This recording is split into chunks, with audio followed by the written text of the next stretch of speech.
Yeah, so here's a picture of that I drew years ago of Eitz Shita, an acacia tree in Israel in Kibbutz Keturah. In Kibbutz Keturah. Now I don't know if you'll be able to see this. Is probably too dark here in the kitchen now. Uh, so I don't know if you can see. That's actually, I don't know if you can see this. This is actually a picture of, let's see, it's probably much too dark, of Tel Yehuda. And then up here, I'm not sure if I'm getting the angle of the camera right, but there's a picture of Keturah there. Not of Keturah, but of the desert area all around it. So I was in Boston at the subway in Cambridge, Harvard Square one time, and I say to myself, there's Elon Schwartz, Elon from Kibbutz Keturah, from Tel Aviv. And I go over to him. His back was to me. I thought, he didn't tell me he was going to be in the States, or especially, here in Boston, right here at Harvard. So I walked up to him, and I slapped him on the back. I said, Elon, Alan was his name in America. And he turns around. It was a complete stranger who didn't look anything like Elon, really. What happened there? What went wrong? Yes, do you have an idea? Well, what went wrong? And I mentioned this the other day. I shared this with you. That Piaget, Jean Piaget, the Swiss psychologist, yes, Piaget, he says that for just simple cognitive perception, even seeing a chair, to know it's a chair, to know it's not a high-resolution photograph, the size of an actual chair, but, two-dimensional rather than three that's kind of leaning up with a back, with a thing to hold it, to keep it up. How do I know it's a three-dimensional chair, So, perception. How do I know that's Alan, that's Elon Schwartz, and not, a complete stranger? I mean, these are really simple, so-called simple perception. But Piaget and others tell us that actually our mind is actively working, actively involved in perception, even simple perception, as I say, so-called simple. He says there's two processes that are going on. Remember, I mentioned this to you the other day.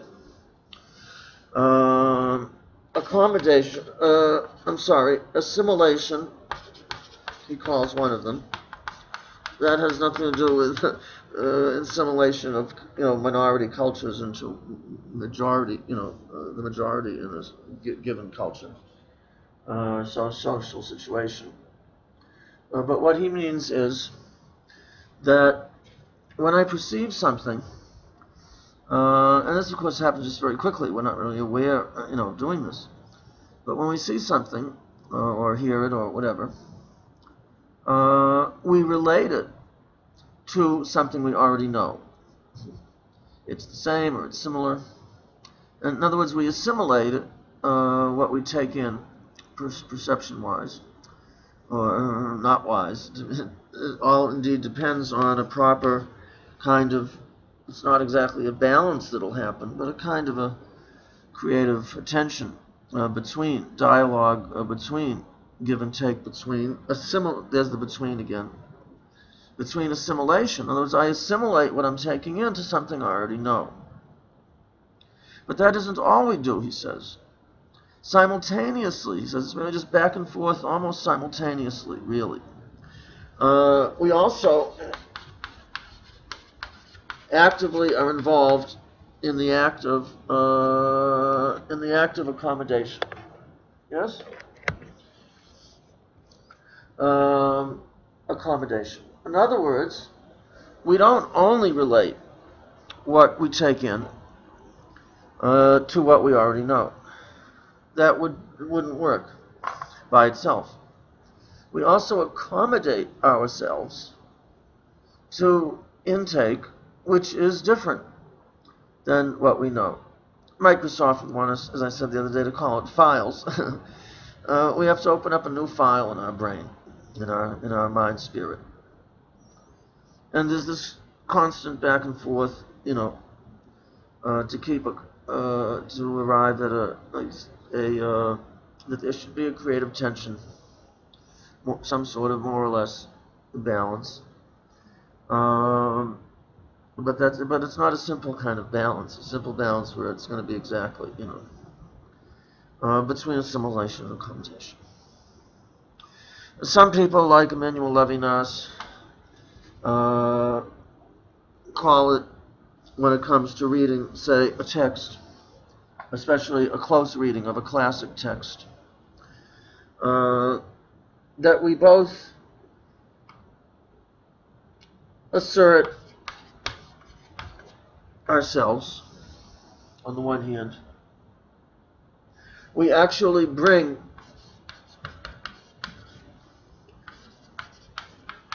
what we know, or so-called believe. I believe, I believe, I believe, I believe. And notice in our present week's discussion forum for sharing, read your own words there. And again, all of us do this to some extent. None of us have arrived at that exact balance. That's what I'm saying. All of us is still a work in progress in terms of this. All that is really what really matters. We're all a work in progress. So on the one hand, we bring what we know. We have to assert. We indeed relate what we take in, what we meet, everyone and everything that we meet, also when we read a classic text. And we read it closely. Of course, we can't just come as jello. Our mind can't just be jello. Our mind spirit has to be creative, has to be active, has to know what it knows. And we bring that to, yes. Have you ever taken a drawing class? And then you'll have live models, or a model in this form of a still life, yes, some flowers or whatever it is, some fruit, whatever. And isn't it amazing how then everybody shares, the 10 or 12 people share in the class, and they kind of hang it up on along there on maybe some with a bulletin board type tack or something, or just leave it on your easel, and everybody comes around and they look at each other's work. That's quite something, isn't it? Because we can recognize there's something in common.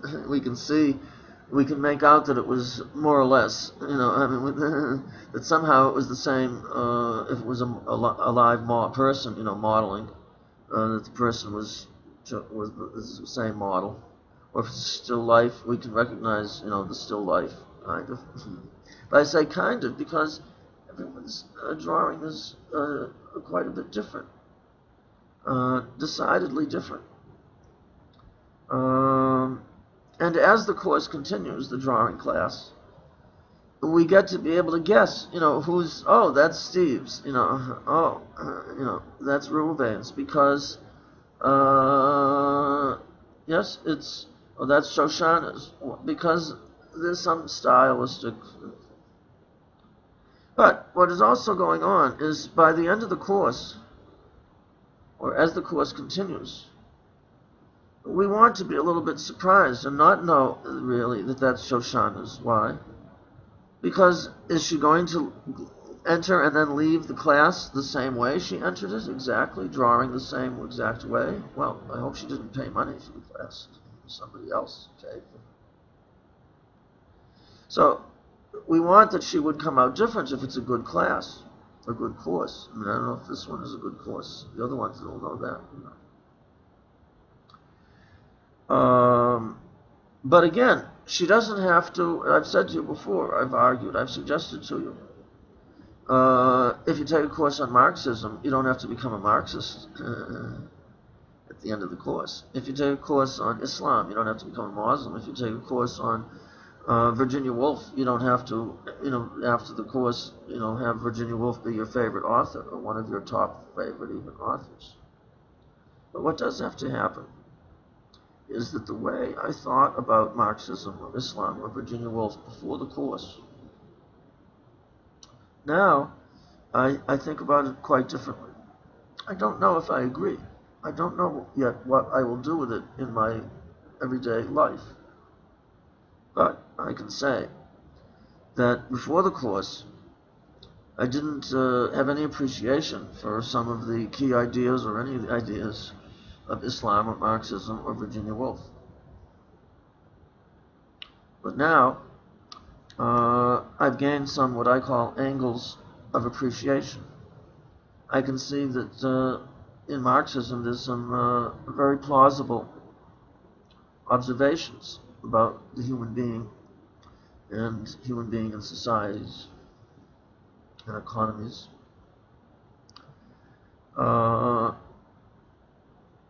There's some profound ideas there, which I didn't think there were before. Again, whether that appreciation, what I'll do with that, in terms of agreeing or disagreeing, or how I might see it figuring in my life or something. This I don't know yet.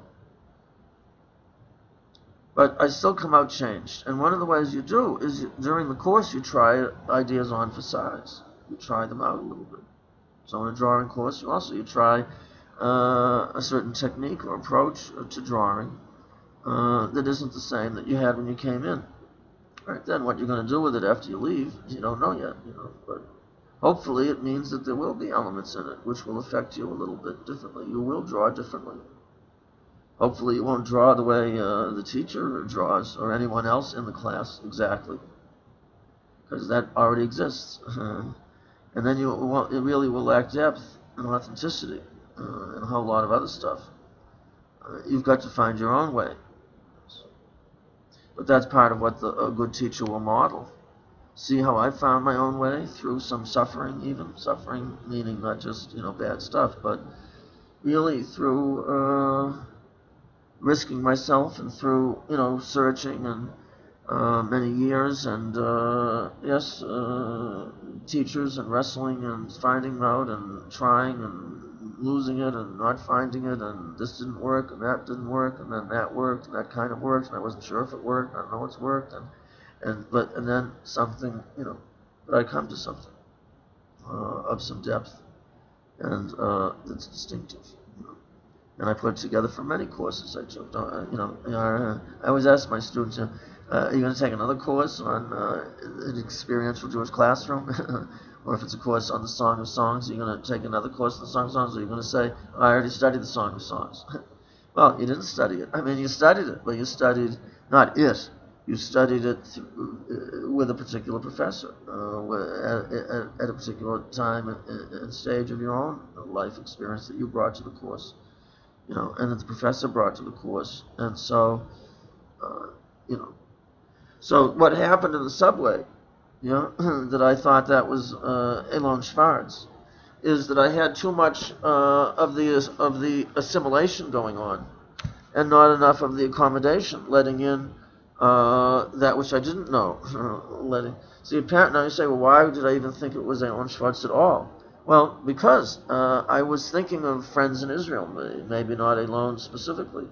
But I was missing friends in Israel, either consciously or not so aware, or a combination of both probably. And there I was, and I don't know, there must have been something about this person, even if from their back, that reminded me. But again, I was overloaded with what I know, what I'm thinking, friends in Israel, and so of course, I missed what was really different there. We're back to different. I couldn't be open to what's different.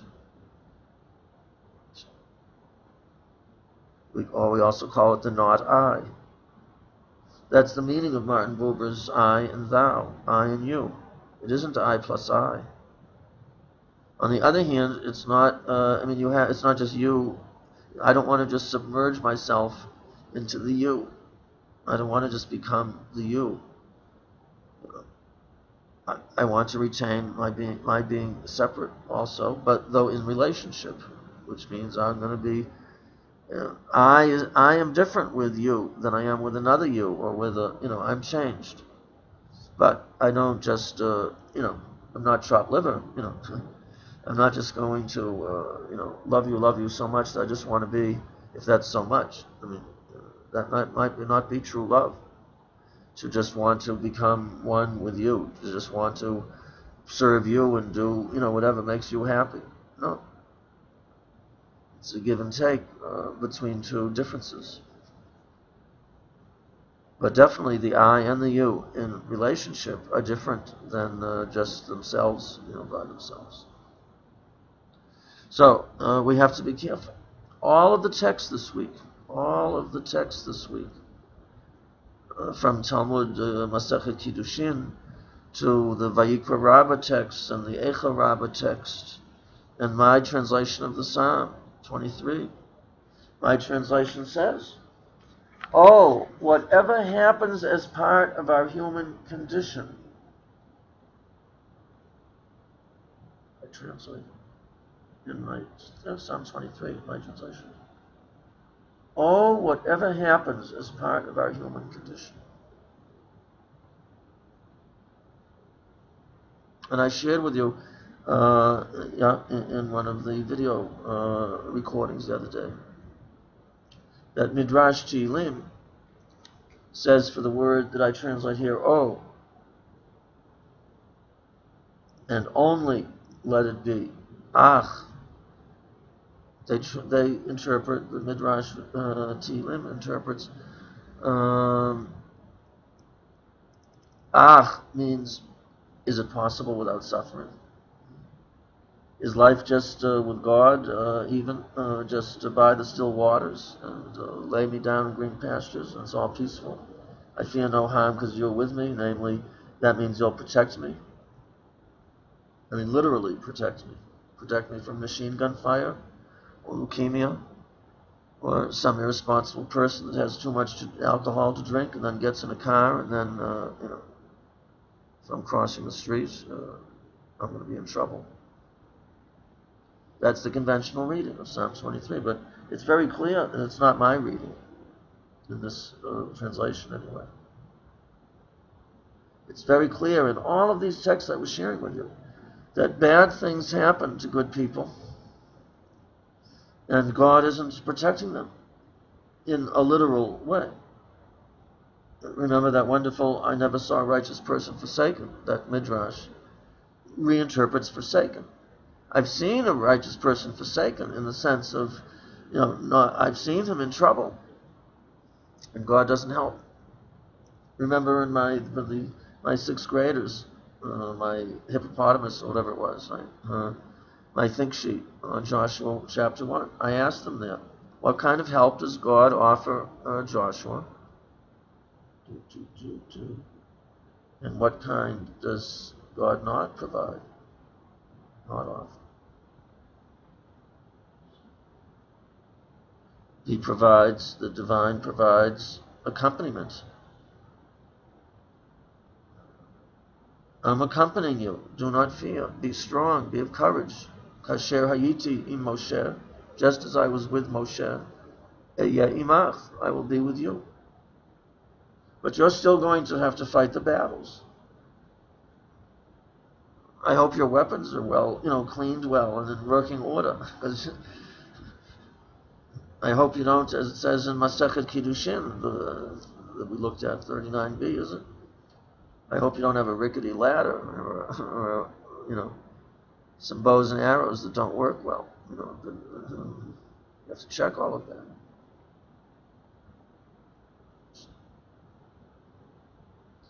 The Kiddushin text says, There's no question. There's no other way to read it. I mean, it says that in this world, what should be, the Mishnah says will be, but really we have to say should be, that if a person does good, good will be done to them. Good will happen for them. And they'll have long life. But it doesn't work that way in our world. It's not a olam shekulo tov. It's not a perfect world. Here you have to check if you have a rickety ladder. God is surprised in the Eichel Rabbah text that the temple is destroyed. The Levites are on the roof throwing their instruments. Another midrash says, amazing image, throwing from the roof of the Beit HaMikdash, the temple. They're throwing their instruments down below into the fire that's all around. The temple destroyed. In a world like that, you're not going to want to play music. And then they jumped in themselves after they jumped off the roof into the fire themselves.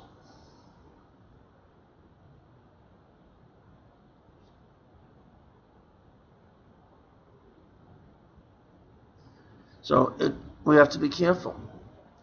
I repeat, half of what, or 40%, whatever, half, 50% of reading, of encountering another person, or something that isn't myself, a text, a sacred text, 50% is bringing myself to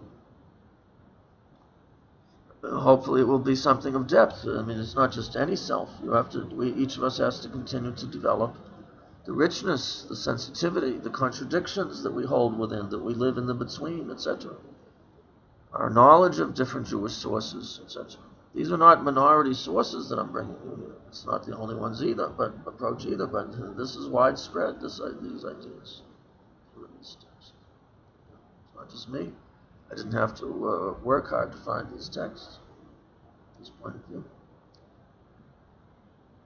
So we can believe whatever we want, about the divine and about its involvement in our lives.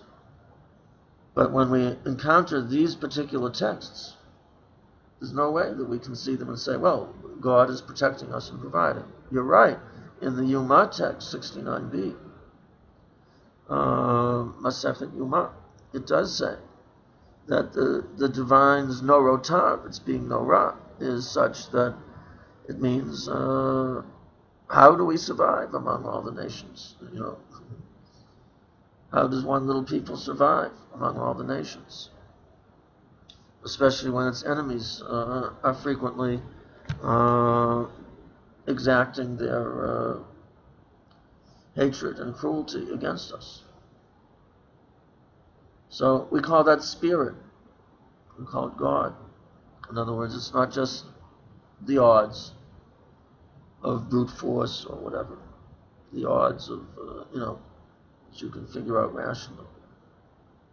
Something else is at work there.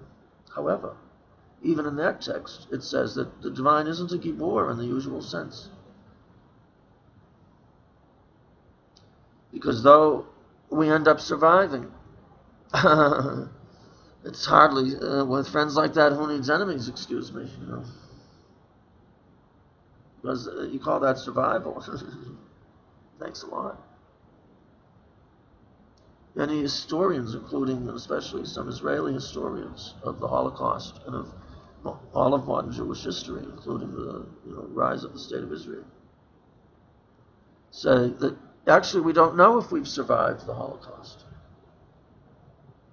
Never think about that. Because the overwhelming majority, as I've said before, of European Jewry indeed was destroyed, was murdered. So first of all, the numbers, that we've lost that many people. All right, you'll say, that was, 60 years ago, or 70 years ago. No, it's not so long ago. This is just in terms of numbers. But then you think of in terms of culture, kind of depth among Zionists, religious and not religious Zionists, among Hasidim, and among Misnagdim, and among secular Yiddishists, the Bund, people in the socialist movement, people in Yiddish literature, all really very rich culture. Both physical existence and cultural, spiritual existence. We're not sure yet, say these historians, if we've survived.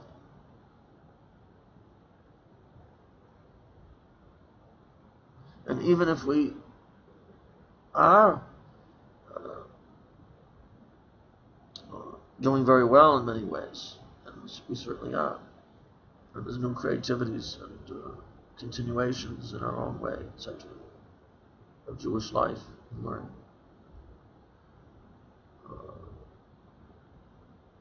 It was an unbelievable defeat, crushing. I mean, where are those children, those million children? Where such suffering is that, there's no purpose, you can say, well, but so that suffering brought, the state of Israel, 6 million people in that horrific way, ways of, right? And as I say, the vast majority. It's not only these texts we're looking at that are a big challenge to some of our notions. So again, I don't say sign off exactly on I don't know what, but yes, in looking at these texts, we have to be careful that we're open ourselves to what's different in these texts from what we are. I believe. Okay. But again, in this conversation, this back and forth, yes, we are asserting, we're bringing what we know to the text.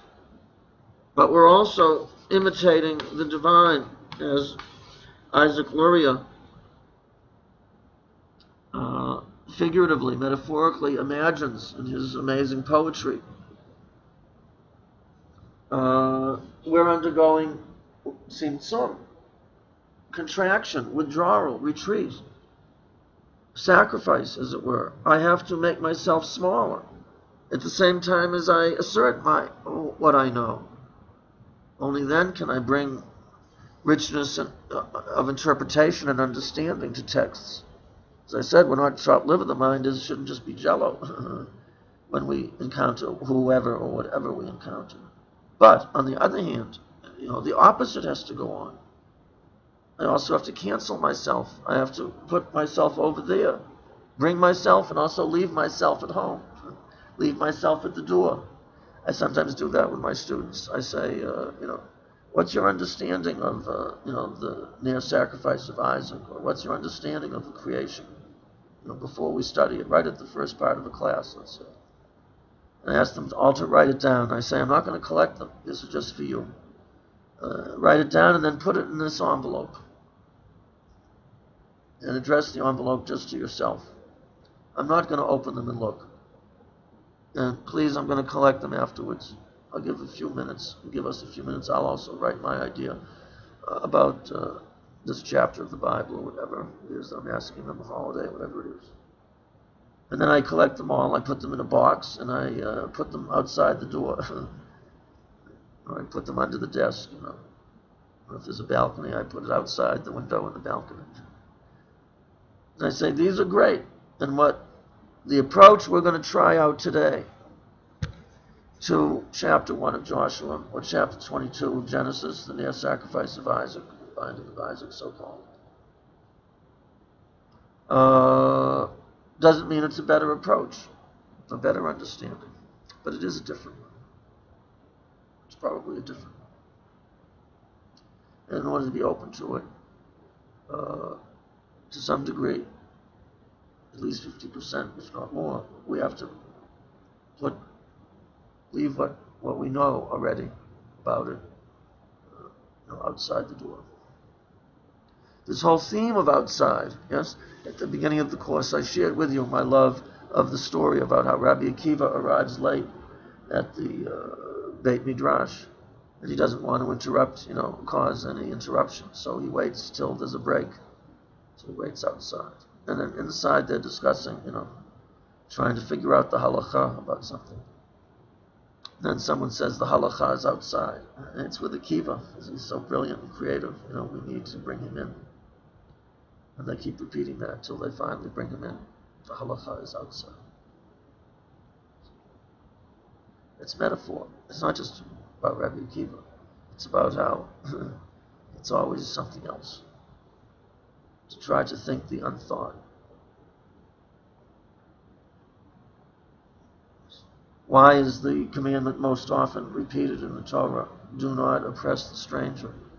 Love the stranger, the minority among you, because you know what it feels like. You were in Egypt and knows what it feels like to be a stranger. Why is that repeated most often? I think it's similar to why, or the same as why I suggest the Torah study is Keneged Kulam, is the most paramount key. There's a lot of religious doorway, entry into religious experience. Because you're opening yourself to otherness. In this sense, you get a glimpse of the otherness, the ultimate, the absolute otherness, the biggest otherness in the universe, difference, which is outside the universe, behind the universe, which is the divine. So too, in the social, cultural, ethical sense, the person who is different from you, within Israel, within the Jewish people, but also outside Jewish people. The minority or the other nations, to be open to their difference is another way of being open to otherness. Open to otherness. That was the picture, of the front piece of the book is called a sha'ar, a gate. You see the little people he's drawn walking into the book. Yes? See, they're leaving what they know before, at least in part, as I say. And they're entering into the into the world of the book, into the world which is something other than themselves. And they're going to try it on for size. But when it comes to, again, the question of hashgacha and the divine involvement in the character of the divine itself, these texts we're encountering are telling us, yes, the opposite of, that God takes care of everything. It brings us back to the Passover Seder in Woody Allen's film, Crimes and Misdemeanors. Are you really is that the nonsense you're going to tell your students? So we have texts that have a very different point of view than that point of view that we often walk around with. And as I say, if we look at life, I think we see the vast majority of people don't survive the Holocaust. And how many people survive leukemia and that type of cancer, or drunken drivers, or whatever. In the world today, most human beings, don't have, nothing to eat. They're starving, and etc., etc. So what does that say about God? And you say, well, there must be a reason why, I survived, or, the person I know survived. God has his reason. Maybe. But there's a lot of Jewish sources that's not what they say. And there's a lot of life experience that tells us that, but too many people to say God has his reasons that they're not saved would suggest that he's not directly involved in singling out any one of us for anything good or bad. Which is a good thing, because then there's free will. And people who have a bad education or lack thereof and are in trouble and everything else, they grow up that way. And people will mean to them, maybe even their own parents, or indifferent, they're going to come out, being indifferent and harming other people.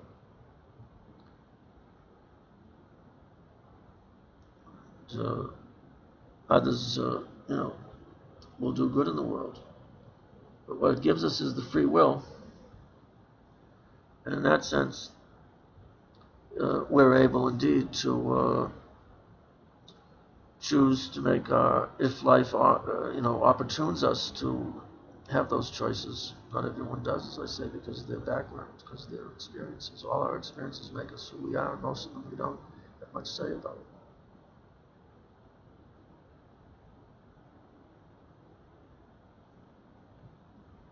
So see what you can do with all of this, or with some of it.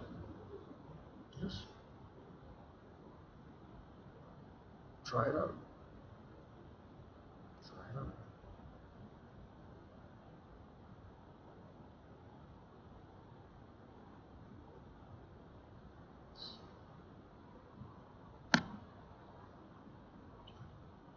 Thank you again so very much for exploring with me, for your trust and going along with me and trying all this out.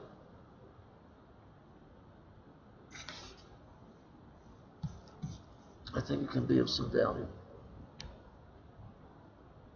See what you think. Know what new thinking and knowing, or the different thinking and knowing. Yes, here's one where I am now. But now maybe this, or I don't know. Yes. All right.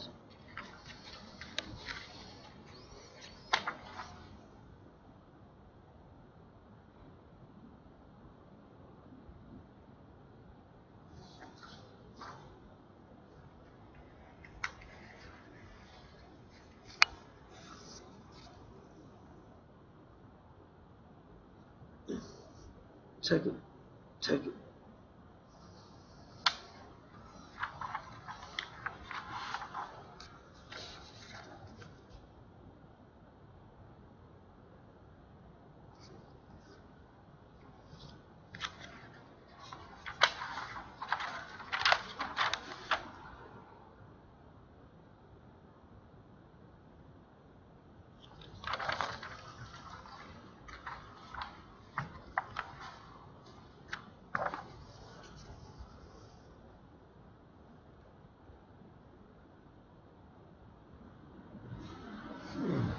That's interesting, he seems to be saying. That's interesting. What does it mean? What can it mean?